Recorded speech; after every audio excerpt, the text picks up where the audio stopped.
Good morning, it's Laura Eubanks of Design for Serenity with your succulent tip of the day and day 2 in Casa de Oro.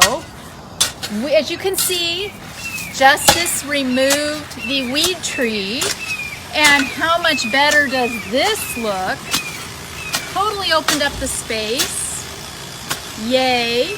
And now we're ready to go with our new installation. Justice is digging out the crabgrass.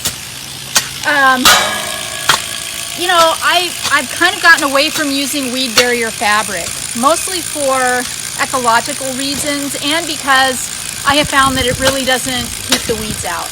And particularly in an area this small, it's not that big of a deal to hit a weed with a little Roundup or vinegar or just, I don't know, pull it. So I think we're gonna not do the weed fabric in this small area.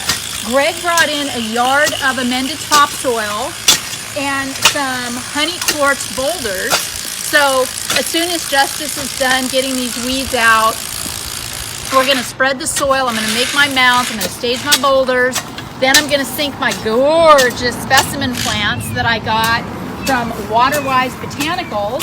And yeah, that's my story. Sticking with it.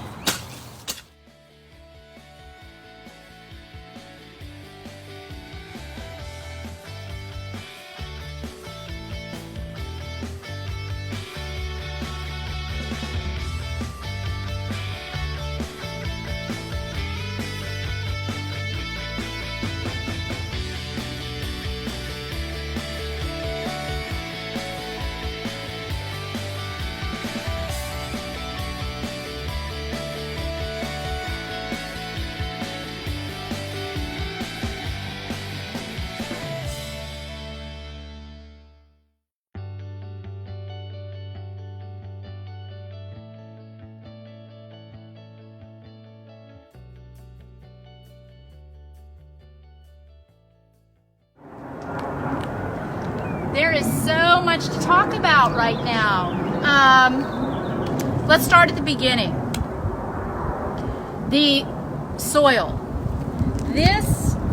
When you're doing your mounding, you have to think about grade and elevation. And you have to remember my golden rule of design, which the first rule is it has to make sense, right?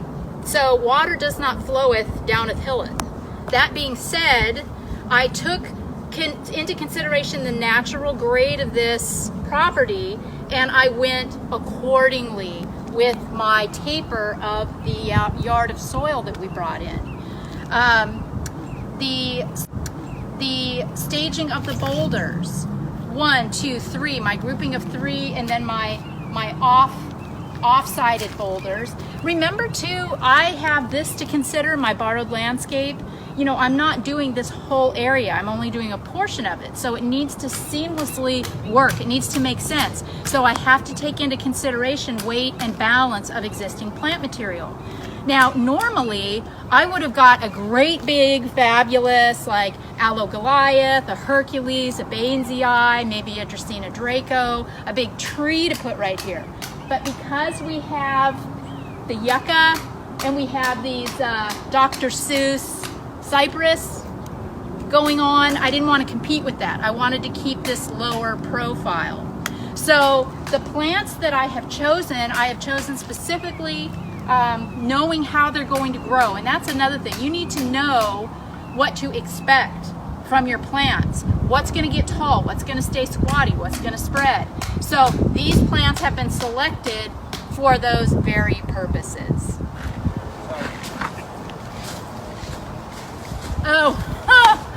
Okay, we are done with the base rock with the 3/4 inch burgundy, and now it's time to ribbon.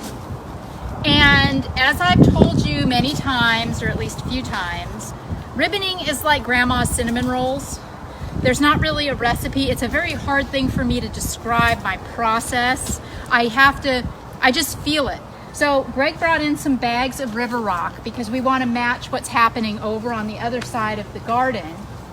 And I am going to soften this up by ribboning. And one thing that I can tell you is to start have a starting point. For me, it's always at the largest part of the design space, which in this case would be the 3 rocks with the Euphorbia trigona. This is the meat of the design. So this is where the ribbon will be heaviest and all of the lines will kind of spring forth from it. So that's my plan.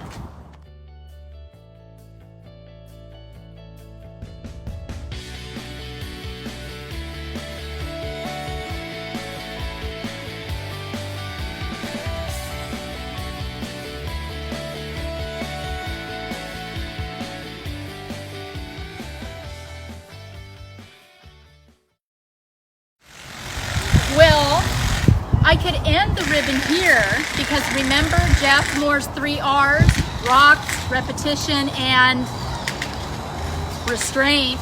But I feel like I want to include this part of the installation into the visual picture. So I'm going to take this last bag and I'm going to run the ribbon right around these Cameronii here. And that'll pull the whole thing together. Here she blows. So easy. You could totally do this. Just the 3/4 lava and some, looks like, crap. Hey Greg, what's the size of this river rock? 1.5 to 3 inch river rock. And voila, you've got yourself a really tight, cute little installation. You'll notice some pop-ups and risers. This garden is all on spray. There's a lot going on, as you can see. There are a lot of non-succulents too. All of them are pretty tough and drought tolerant, but hey, you know, if it ain't broke, don't fix it. So we're gonna leave it on spray and just water occasionally as needed. Over here, check out what Justice is doing. We installed these viburnum 3 years ago, and they haven't grown an inch. These are just pouting for some unknown reason. But we also top dressed with gorilla hair mulch. And what Justice is doing is he's taking a rake and fluffing it up, and it just looks like new again. This is, in my opinion, if you're gonna use a wood mulch, this is the one to use.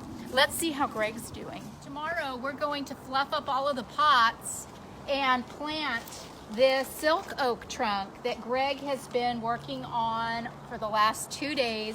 It's going to be magnificent. Check it out.